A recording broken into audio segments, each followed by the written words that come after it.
Hallo liebe Freunde, ich freue mich, dass ihr auch heute wieder bei mir sozusagen auf dem Sofa in der guten Stube sitzt. Der Herbst steht vor der Tür, die graue Jahreszeit, die trübe Jahreszeit, die Frage aller Fragen, was soll man denn tun bei dem Wetter? Nun, im Frühjahr hatte ich versucht, euch einige Tipps zu geben und die Resonanz war unheimlich toll, ich habe mich ganz sehr darüber gefreut. Und deshalb habe ich gedacht, ich stelle euch heute noch einmal einige interessante, spannende YouTube-Kanäle vor. Dazu kommt Froni und Micha vom Kanal Wanderverliebt, hatten mich nominiert in ihrer Challenge. Der erste Kanal gehört dem lieben Thomas aus Sachsen, und zwar mit seinem Kanal Wandern mit Herz, Pilgern via Francigena. Dankeschön, und das ist mein Versuch, mich heute zu revanchieren und einige andere Kanäle vorzustellen. Allerdings habe ich mir gedacht, warum soll man die Kanäle über 1000 Abonnenten diskriminieren? Ich habe versucht, einige für mich schöne, interessante Kanäle herauszusuchen, aber die Auswahl ist ziemlich groß geworden. Und die Frage aller Fragen, wem nimmt man, wer fühlt sich dann am Ende brüskiert oder enttäuscht? Deshalb habe ich mir einen kleinen Trick einfallen lassen. Ich habe mir erlaubt, einige Lose anzufertigen. Und so soll Dame Fortuna entscheiden. Und ich wünsche euch viel Glück und viel Spaß dabei. Und wir fangen gleich an mit der... Halt, du kommst wieder rein. Wir fangen an mit der Nummer 1. Und die Nummer 1 ist der Kanal von Carsten Wehrheit. Ja, warum Carsten? Was macht Carsten so besonders?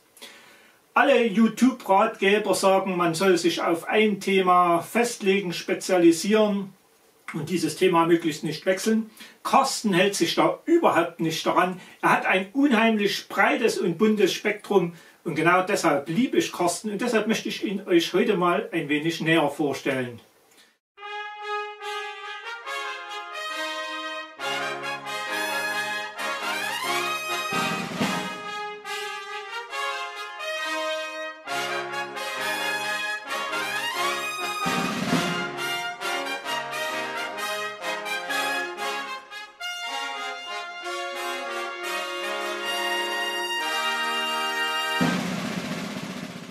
Wie in seinem Trailer schon gut zu sehen ist, Carsten hat viel Sinn für Humor und allerlei Schabernack.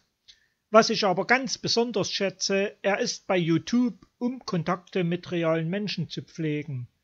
Unter anderem ist er mit anderen Kanälen bei Wanderungen unterwegs, hier zum Beispiel mit Froni und Micha von Wanderverliebt. Ich glaube, ja, oder Moment,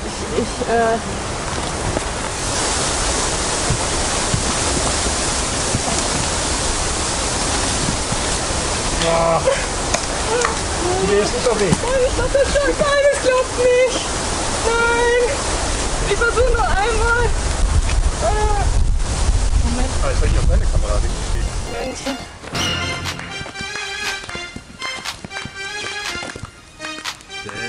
Jawohl. Und jetzt direkt der nächste. Oh.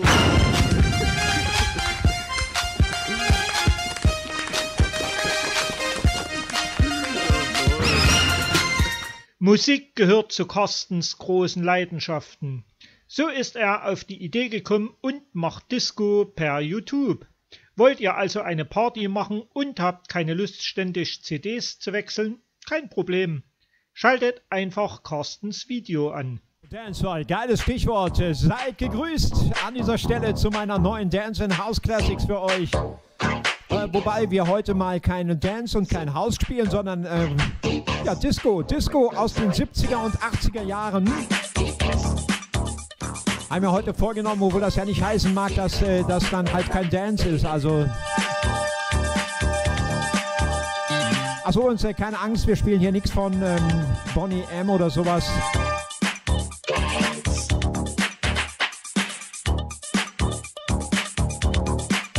Hab da schon ein paar gute Sachen für euch rausgesucht und ich hoffe, es gefällt euch.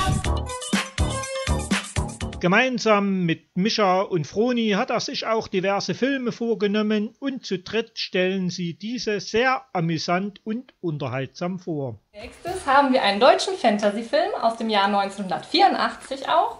Und zwar beruht der auf dem Buch von Michael Ende, Die unendliche Geschichte, die ihr sicher schon kennt.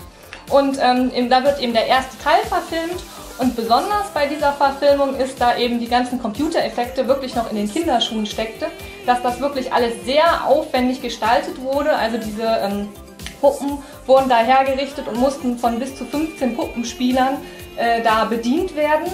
Carstens Humor sprach ich ja bereits an. Er hat das Zeug zu einem Komiker der alten klassischen Schule. Allein seine Bewerbung als Bürgermeister ist einfach unschlagbar genial. Liebe Mitbürgerinnen und Mitbürger, ich bewerbe mich hiermit auf das Amt des Bürgermeisters.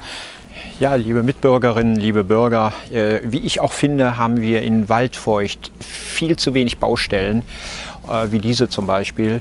Und ich habe mir da einen ganz, ganz tollen Plan ausgedacht, und zwar folgenden.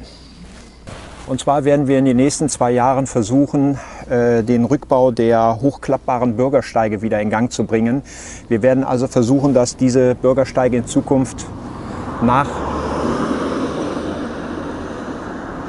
ein Bürger fährt mit seinem Auto hier entlang. Gut, man kann es ihm nicht verbieten. Wir werden auf jeden Fall versuchen, diese Bürgersteige wieder hochklappbar zu machen. Die Mechanik ist ja noch vorhanden und aus dem Grunde dürfte dem eigentlich nichts im Wege stehen. Was schließlich dabei herausgekommen ist, das verrät er natürlich auch mit viel Witz und Humor. Herzlich willkommen, liebe Zuschauer, hier bei Waldfeucht Klatsch und Tratsch.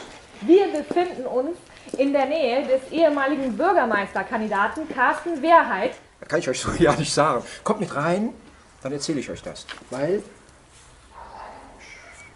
Hey du, wer ist denn? Nun lüften Sie doch einmal für unsere Zuschauer das Geheimnis, was der Grund Ihrer Niederlage war. Herr Wehrheit. Die Krönung jedoch sind die Erlebnisse mit seinem vermeintlichen Zwilling Holgi. Und was kommt heraus, wenn die beiden sich mit Stefan und Frankie treffen? Schaut es euch an. Frankie da mal telefoniert. Ihr müsst euch da bitte abstimmen, weil ich habe mit dem Stefan jetzt soweit klar. Wir haben unsere Rucksäcke auch schon gepackt. Und ihr solltet da vielleicht auch irgendwas zusammenpacken, dass wir da nachher am Ende unserer Challenge uns da vielleicht ein bisschen... Ja, also wir haben uns das ja so Halbe gedacht, Stunde? ne, dass, ja, Dreiviertelstunde. Dreiviertelstunde. Ne? Weil sonst macht das ja keinen Sinn, dass wir irgendwie zusammen starten. Also ihr würdet dann praktisch jetzt gleich loslaufen und wir, ja, eine Dreiviertelstunde später.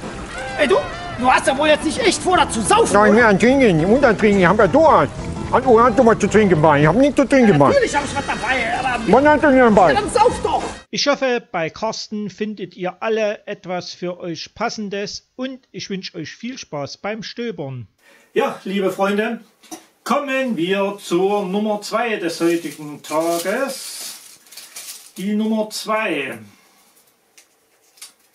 ist, na komm her, etwas für die Frauenquote, aber nicht nur für die Frauenquote, natürlich auch ein interessanter und spannender Kanal, die Renata Limarzi aus Italien. Ja, ich gehe nach Italien pilgern, logisch liebe ich Italien, ein wundervolles Land, unheimlich tolle Menschen und Renata wohnt in Mailand, also Milano, der Hauptstadt der Lombardei. Und was es bei ihr zu sehen gibt, das möchte ich euch jetzt zeigen.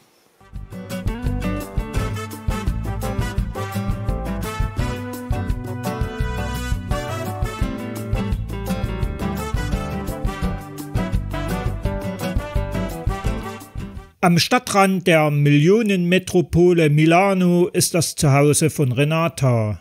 Wer möchte, kann mit ihr hier bummeln gehen, aber selbstverständlich zeigt sie uns auch die Sehenswürdigkeiten ihrer Stadt.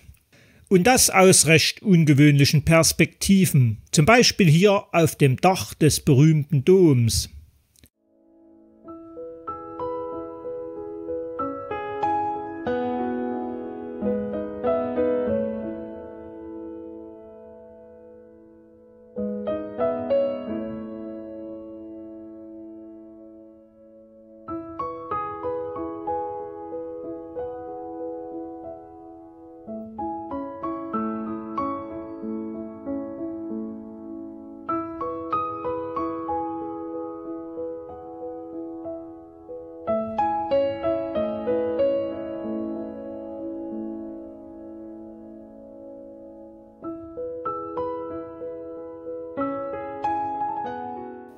Oder das Schloss der Sforza, ein wunderschöner, befestigter Komplex, mitten im Stadtzentrum und nicht weit vom Dom entfernt.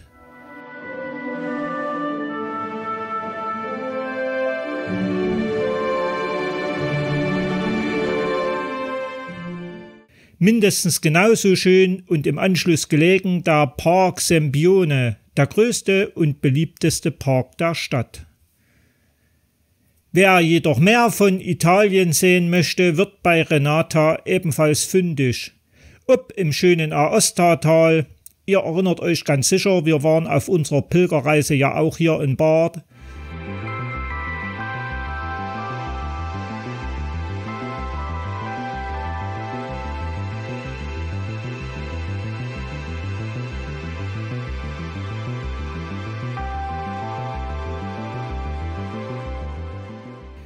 Ihr könnt mit ihr hoch in die Berge steigen, beispielsweise das Schweizer Matterhorn bewundern.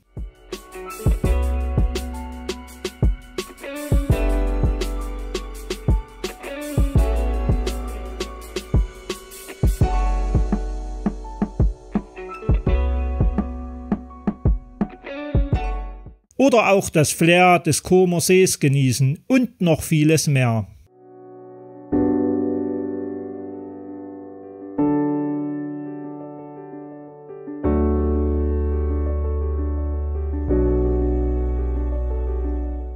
In der jeweiligen Beschreibung der Videos könnt ihr bei ihr auch viel Wissenswertes zum jeweiligen Film bzw. Ort finden.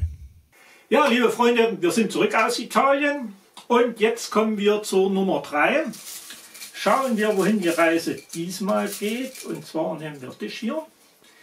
Das ist, oh, cool, sozusagen fast mein Nachbar, der Rennsteiger. Freunde, wer von euch wandern geht, weiß, wo der Rennsteig ist, und der weiß auch, wo der Rennsteiger herkommt. Böse, ketzerische Zungen behaupten, er kommt hinter dem Wald, aber er ist ein Thüringer und hat unheimlich tolle Touren auf Lager, nicht nur in Thüringen, und das schauen wir uns jetzt einmal gemeinsam an.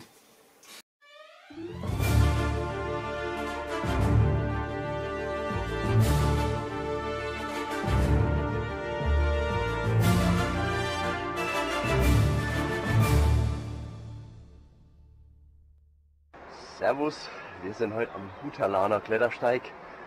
Er bietet für meinen Geschmack ziemlich spektakuläre Klettertouren, bei denen mir alleine vom Zuschauen schon schwindelig wird. Auch hier diese Stelle sicherlich wieder mit Armeinsatz verbunden. Nochmal.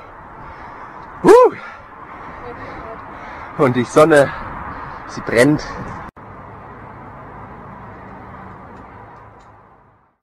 Aber keine Sorge, Freunde des gepflegten Wanderns kommen auf seinem Kanal durchaus auch auf ihre Kosten.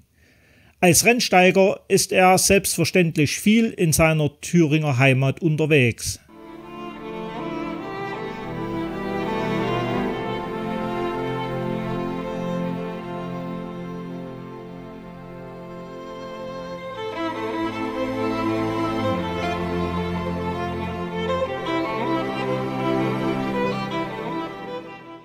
Ich befinde mich heute in Tambach-Dietharz im Thüringer Wald und werde mir ein paar Sachen anschauen, die man vielleicht touristisch nicht direkt auf der Rechnung hat, wenn man hier im Wald einen Urlaub macht.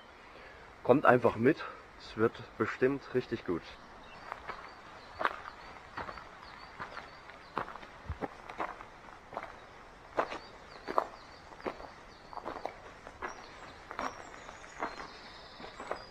Und wer bei Thüringen ans Essen, nämlich an die Thüringer Klöße gedacht hat, der wird hier bei ihm ebenfalls fündig.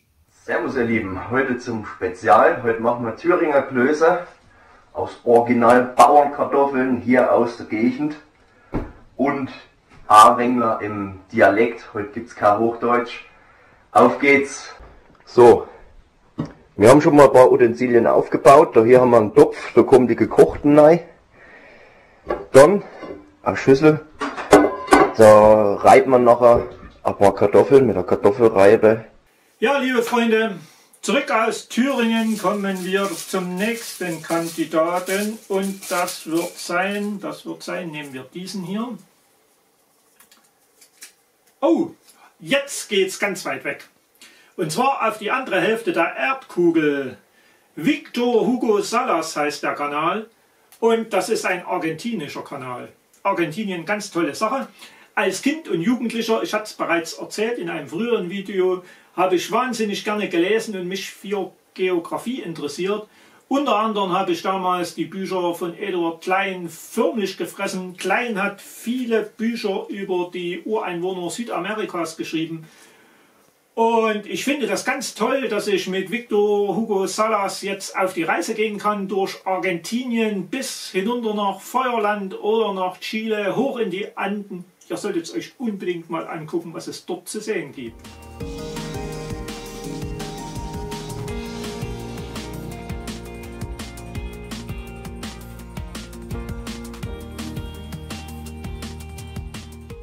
Zu diesen Bildern muss ich sicher nichts kommentieren. Ich schaue zu und genieße diese fremde Welt. Und ich hoffe, ihr könnt es ebenso.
Ja, liebe Freunde, zurückgekehrt aus Argentinien, kümmern wir uns jetzt um den nächsten Kanal. Das wird sein, wer wird das sein?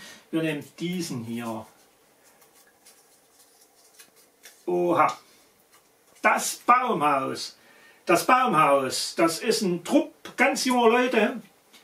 Sein Gesicht oder das Gesicht vom Baumhaus ist das Gesicht von Lias. Er ist der Sprecher dieser Gruppe. Und der Name ist eigentlich Programm, doch schauen wir beim Baumhaus mal hinein, was die jungen Leute dort alles anbieten. Hey, schön, dass ihr wieder dabei seid. Heute haben wir noch einen Vierbahn dabei, und zwar ist es die Banshee. Und wir wollen heute auch noch das Dach hier für unser Balkon bauen, dass wenn es regnet, dass der Balkon nicht nass wird, weil das ist ziemlich rutschig. Und wie ihr seht, hier drin haben wir noch eine tolle Werkbank gebaut, die zeigen wir euch jetzt mal. Wie ihr jetzt im Hintergrund schon seht, haben wir hier schon mal angefangen, den Anbau für unser Baumhaus zu beginnen. Das ist neben der Treppe, wo es hochgeht in unser richtiges Baumhaus. Wir haben dort schon mal im Sommer übernachtet. Das war richtig klein zu dritt und deshalb bauen wir das größer. Dass unser Gerüst noch mehr Stabilität bekommt, werden wir jetzt hier von hier so eine Schraube reinkriegen.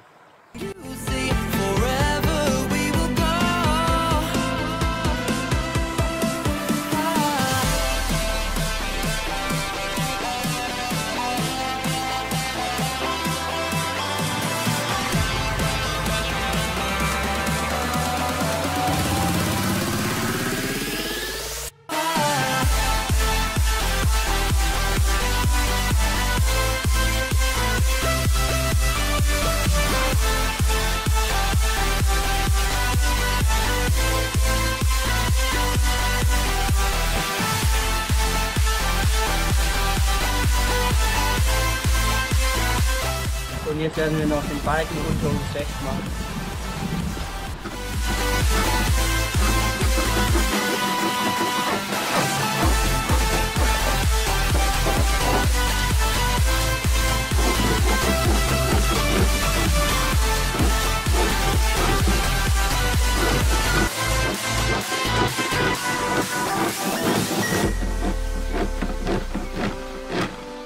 Hey, schön, dass ihr wieder dabei seid. Heute wollen wir eine Hochschaukel bauen, weil wir letztes Mal das Seilbahnvideo so gefeiert haben. Aufbauen werden. Und zwar werden wir die Schaukel von dem Baum bis zu dem Baum hier bauen. Und da werden wir jetzt hochklettern und Seil oben in den Bäumen spannen.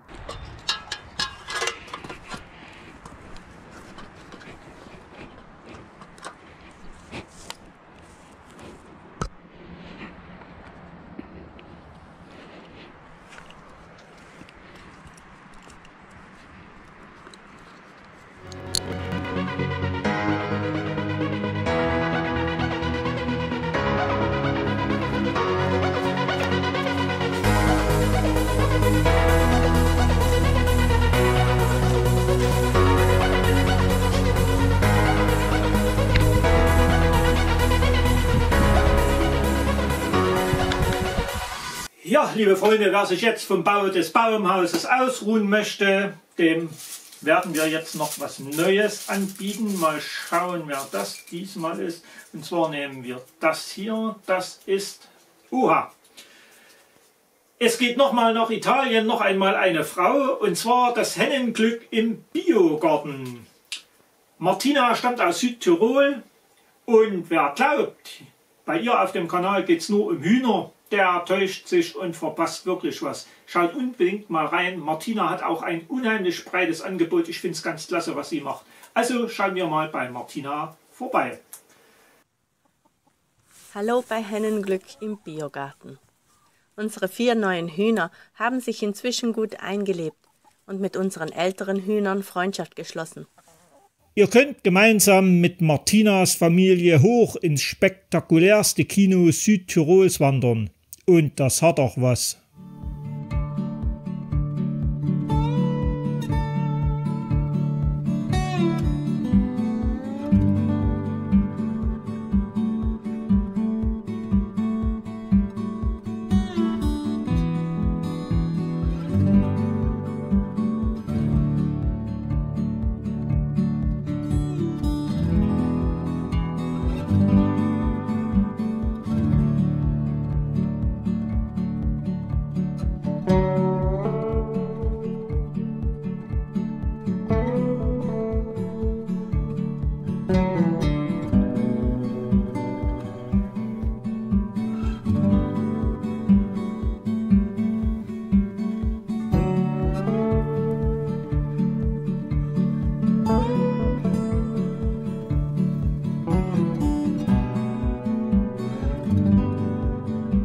Oder wechseln wir über in die entgegengesetzte Jahreszeit, durch diese wunderschönen Winterlandschaften zu stapfen. Welch ein Traum!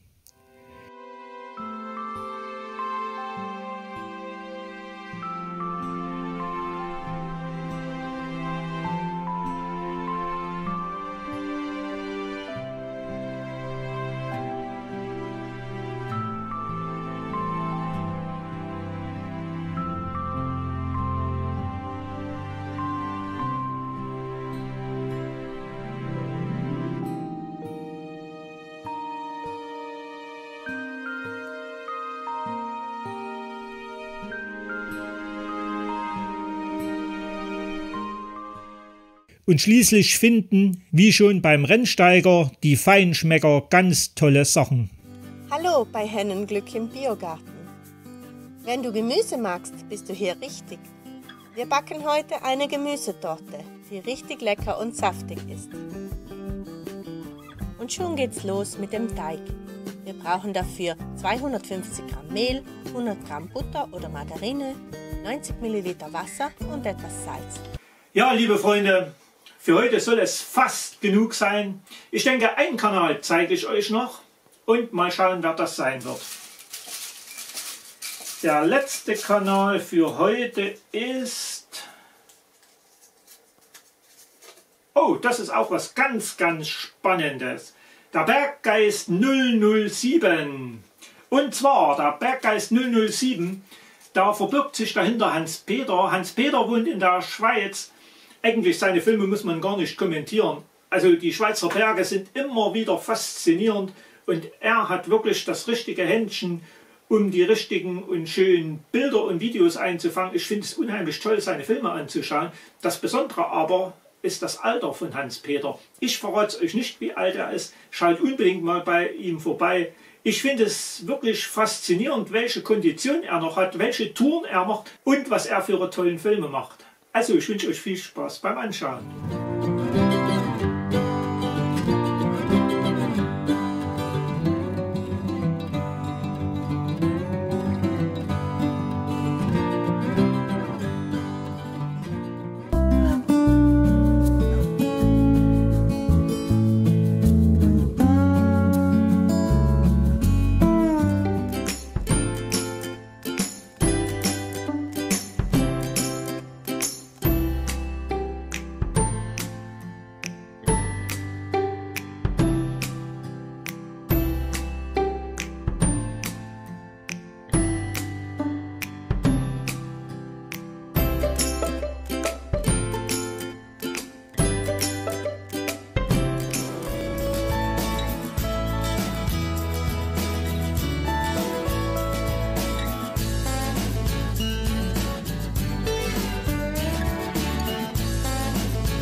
Ja, liebe Freunde, ich hoffe, ihr hattet ein wenig Spaß an den vorgestellten Kanälen. Ihr schaut sie euch auch mal an. Und alle, die nicht vom Glück heute begünstigt wurden, seid nicht traurig. Ihr seht, hier sind noch einige Lose drin und vielleicht habt ihr das nächste Mal Glück. Wenn ihr das gerne möchtet, stelle ich nämlich gerne noch einmal einige spannende, interessante Kanäle vor. Lasst es mich bitte unten in den Kommentaren wissen, wie es euch gefallen hat. Ja, und wer Spaß dran hatte und es noch nicht getan hat, der abonniert bitte meinen Kanal. Natürlich kostenlos, denn bald geht es hier weiter. Nicht auf meinem Sofa in der guten Stube, sondern mit Wanderung im Grün in unserer schönen Natur und unserer Pilgerreise auf der Via Francigena. Also, danke für eure Aufmerksamkeit und bis bald. Ciao!